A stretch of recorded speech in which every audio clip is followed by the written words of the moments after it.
Belə bir şey dünyada heç vaxt olmayıb. Siz bunu başa düşün. Bəziləri seminar deyib keçir bizim seminarımıza, amma bizim keçirdiyimiz sadəcə seminar deyil əslində. Biz burada insanların ruhunu, insanların aurasını təzəliyirik.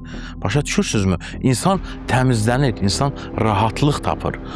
Belə bir seminar dünyada ilkdir.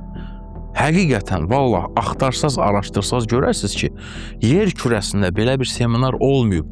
500 insanı eyni məkanda, eyni zamanda aurasını təmizləmək, 500 insanın qarşısında eyni anda, eyni vaxtda ritual göstərmə, ritual paylaşmaq və insanlara faydasını toxundurmaq, belə bir şey dünyada heç vaxt olmayıb. Siz bunu başa düşün. Və seminar deyib keçənlərədir mənim sözüm. Bu sadəcə seminar deyil. Bu sizin yaşam tərzinizin yenilənməsi deməkdir.